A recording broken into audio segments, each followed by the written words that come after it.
High upon Mount Olympus, where divine radiance bathed the heavens in eternal glory, there was once a child, cast away not by fate, but by his own mother. He was not beautiful, not majestic. He bore none of the dazzling splendor the gods so proudly demanded of one another. They called him deformed, crippled, a blemish upon the face of paradise. And so Hera, the queen of the gods, cold and unyielding, did what only a goddess without mercy could do. She took the newborn in her hands and hurled him from the peak of Olympus into the endless sea below. No farewell, no sorrow, just silence. The boy vanished into the abyss, forgotten by the skies, unmissed by the divine. But what Hera did not know was that the small flame she tried to extinguish did not die. It survived, and in time, it would forge the very weapons that gods would kneel before. Unlike the other gods, born amidst bolts of thunder or blinding flashes of light, the arrival of Hephaestus was a silent explosion, a bitter sigh rather than a joyous welcome. Hera did not bear him out of love, but out of fury. She wanted to prove to Zeus, who had fathered Athena from his own mind without her, that she too could create a divine being without him, a child forged from the wrath of Olympus's most powerful goddess. But when she looked upon her newborn son, small, fragile, crippled, Hera felt not triumph, but shame. Hephaestus had twisted legs, an unbalanced body, nothing like the radiant children born of the gods. To Hera, he was a disgrace, a flaw, a crack in the perfect image she fought so hard to uphold before her husband and the divine court. She didn't wait for the morning. She didn't hesitate. In a haze of anger and despair, Hera lifted Hephaestus in her arms, stepped out of the golden palace, and without a word, cast him from the peak of Olympus into the abyss below. There was no ritual, no farewell. No one spoke up. No one stopped her. On the summit of heaven, drenched in light, not a single god wept for the forsaken child. Hephaestus fell. But it wasn't just a fall of flesh and bone. It was a plunge into loneliness, into rejection, into the painful truth that he was never wanted.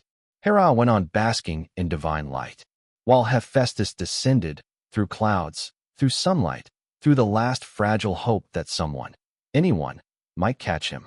No one did. He struck the ocean like scrap metal hurled into stone. But the sea was not Olympus. The ocean did not mock him. It did not recoil from his twisted form. And in that seemingly final place, Hephaestus found his first true home. Two sea goddesses, gentle Thetis of the Nereids, and Eurynomy, daughter of ancient Oceanus, found him drifting in the waves. They asked no questions. They made no judgments. They saw only a child in need. And so, they brought Hephaestus into their palace beneath the sea and raised him, not with gold or glory, but with compassion, with patience, with the quiet strength of those who had learned to live in silence. There, far from the judgmental eyes of Olympus, Hephaestus grew. He had no throne, no divine gifts showered upon him. But he had time. He had space. And he had broken things, shells, stones, drifted scraps of forgotten metal. From them, he began to create. At first, it was simple, mechanical fish made of sea glass, a chair that spun with the current. But then, he found fire. He learned to smelt bronze, to shape iron in volcanic caverns deep beneath the seabed. No mentor, no blueprint, only instinct, an instinct kindled by rejection and burning loneliness. He never forgot the fall. He never forgot Hera's eyes. But he no longer wept. Every strike of the hammer was a defiance. Every flame he controlled was a step toward becoming something more. While Olympus believed he had been swallowed by the waves, Hephaestus was alive, thriving, turning pain into power, forging wonder from sorrow. His crooked legs did not stop his steady hands. He didn't just survive. He created. And thus began the rise of the god of fire, of forge, of metal and craft. Hephaestus, the greatest maker in the mythic history of Greece. Returned with fire in his heart. Time passed. The boy once shattered by the sea's fury was no longer a trembling child. Under the care of Thetis and Eurynomy, Hephaestus grew into a burly young man. His gait uneven, his body awkward, but his heart burned with a fire no god could ignore. In the deepest corners of the ocean, he built his own forge, where molten lava flowed through cracks in the seafloor, and steam danced with metal to the rhythm of hammer strikes that echoed like the heartbeat of a soul once broken, now reborn. No one saw the first wonders forged by Hephaestus, except the two sea goddesses who had raised him. Golden fish that danced through the water, goblets that poured wine on their own, chariots powered by bronze gears, and statues that bowed when someone passed. Each creation born from solitude and sheer will. But one day, Hephaestus made a choice. He would return, not out of longing, not for forgiveness, but for pride. He didn't need Olympus to give him a place. He would forge his own. His first message was not a letter, not a proclamation. It was a throne, a masterpiece sent silently to Olympus. No name, no escort, no warning. Carved from pure gold, inlaid with gems that shimmered like stardust. Its back rose in the shape of divine wings, its seat polished to mirror the sky. It was beauty incarnate, so perfect, even the gods were awestruck. And Hera, the very goddess who had cast him down, sat on it with regal pride. At that moment, she couldn't rise. Invisible chains shot out from the throne, gentle, painless, but inescapable. She was trapped, locked in place by a mind more powerful than vengeance. Panic swept through Olympus. Ares used brute strength. Apollo summoned radiant fire. Hermes devised clever tricks. None succeeded. War, light, wisdom, none could match the design. Because only one being knew the secret of that throne, the one who built it, Hephaestus. And when his name was finally spoken, Olympus trembled. Some gods raged. Others were awed. But Zeus understood. This was no longer a child to be discarded. This was a flame too powerful to ignore, one that, left untamed, could one day set Olympus ablaze. They begged him to return. He refused. No gifts, no flattery, no promises could sway him. To Hephaestus, Olympus was the mountain that had thrown him away. It had no right to call him back. So they turned to Dionysus, the god of wine and revelry. The only one clever enough to outwit the unmovable. Dionysus found him at his forge. He didn't scold. He didn't plead. He poured a drink. They drank, laughed, and shared stories. Two outcasts who had found in each other something rare, understanding. In that laughter, somewhere between wine and memory, Hephaestus agreed to return. Not to bow, but to bargain. When he stepped once more onto Olympus, his steps still limped, but no one dared call him broken. The gods watched in stunned silence. This was no longer the rejected child. This was Hephaestus, god of fire, god of the forge, god of invention and will. And as for the throne that had bound Hera, it was undone, not by force, but by a single, silent nod from its creator. From that day forward, Olympus burned with a new light. In the heart of a volcano, Hephaestus built his divine forge. And there, his hammer rang out endlessly through the heavens. Each strike a defiant beat against the past, a declaration of his place in the present, and a challenge to any who ever dared doubt him again. The smith of the gods, and the heart betrayed. For some gods, power lies in thunder. For others, in magic. But for Hephaestus, power echoed in every strike of his hammer. He didn't need to march into battle. He didn't roar or shapeshift. He simply worked. And what he forged made both gods and mortals tremble. Deep within the fiery heart of Mount Etna, where molten lava fueled divine creation, Hephaestus built his legendary forge. There, he crafted the thunderbolts of Zeus, lightning so deadly, it could incinerate a titan with a single throw. He shaped the fearsome aegis for Athena, a shield adorned with the serpent-eyed head of Medusa, so terrifying, even the brave faltered at a glance. From his anvil came the armor of Achilles, untouchable by blade or flame. From his forge came the chains that bound Prometheus to the cliff. No one else, no one, understood how to create godly relics like he did. His brilliance softened the whispers about his form, but it never silenced them. Hephaestus was still the other. He had none of Apollo's charm, none of Ares' might, none of Zeus' commanding presence. He limped when he walked. His face was rugged, his arms thick and scarred, his hands stained with oil and flame. On Olympus, where beauty was worshipped like a second god, Hephaestus had always been a stranger. Perhaps that is why Zeus made a decision. He offered Aphrodite, goddess of love and irresistible beauty, as Hephaestus's wife. A reward? Or a cruel arrangement?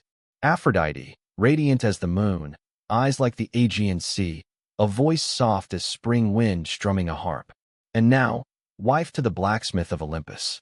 At first, it seemed noble, a gift for a god who had given so much. But the truth was far less poetic. Aphrodite accepted the marriage, but her heart did not. It wandered to places of power, glory, and heat. And in time, it fell for Ares, the god of war. Bold, dazzling, dangerous. Hephaestus was no fool. He saw the stolen glances. He heard the whispers. But he said nothing. He simply kept forging, just as he once forged his life beneath the sea. Only now, each hammer blow was not just creation. It was rage. So he built something new. A net, woven from threads of gold so fine they were nearly invisible, but stronger than any chain. One night, as Aphrodite and Ares lay tangled in his bed, the net fell. Silken, silent, unbreakable. They had no time to run, no chance to lie. And Hephaestus dragged them into the great hall of the gods. He summoned Zeus. He summoned Hera, Apollo, Athena, Hermes, all of Olympus, to witness the betrayal in full view.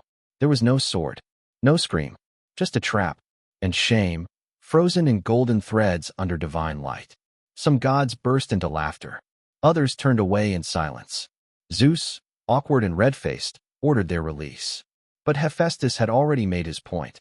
I don't need false love, his silence declared.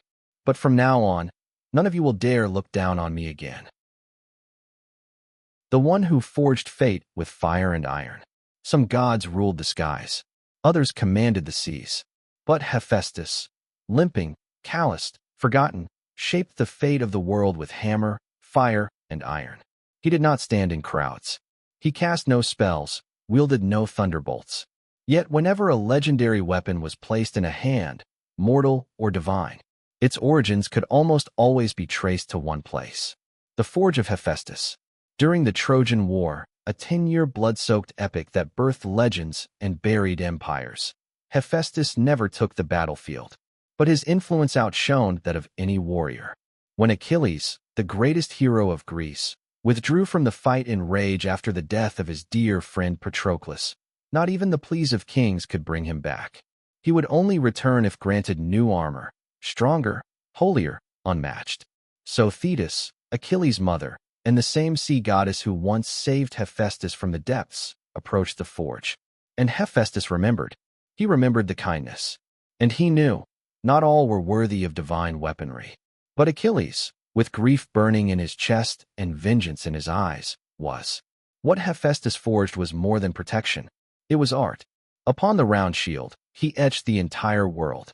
The sun and moon, oceans and fields, peace and war, farmers and kings. A vivid map of all existence, as if Hephaestus were saying, to hold this shield is to carry the weight of the mortal universe. And Achilles did. With his new armor, he returned to the battlefield like living flame, unstoppable, divine, death itself in human form. Every blow he struck rang with the heat of Hephaestus' forge. But the god of fire was not just a maker of war. He was also called upon for something far more fateful. Pandora.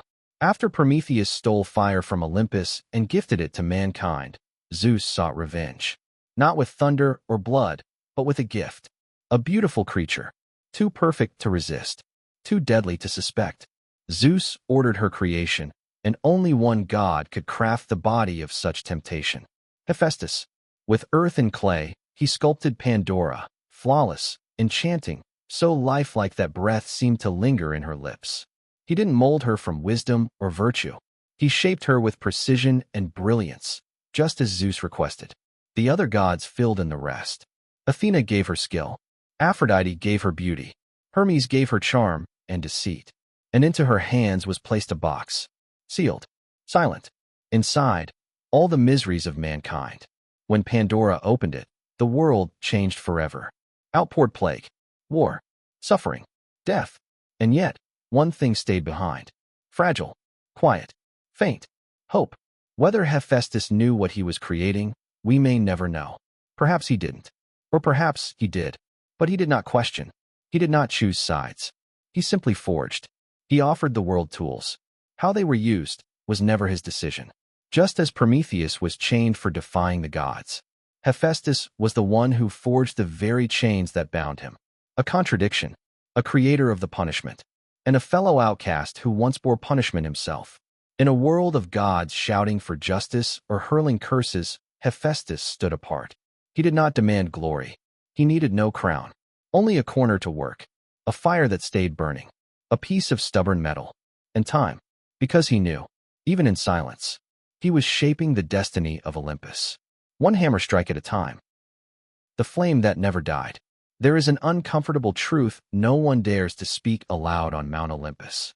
The most beautiful, powerful, and sacred treasures of the gods were crafted by the one they once refused to even look in the eye. Zeus's thunderbolt, the weapon that secures his throne. Athena's aegis, the shield of wisdom and divine invincibility. Achilles' armor, a legend forged in blood and flame. The golden net that caught Aphrodite and Ares, a trap of truth and humiliation. Even Pandora, the creation that forever changed the fate of humankind. All bear the mark of Hephaestus. He had no divine glow, no adoring followers, no noble bloodline, no halo like Apollo. But he had fire, he had will, and he held one unshakable belief.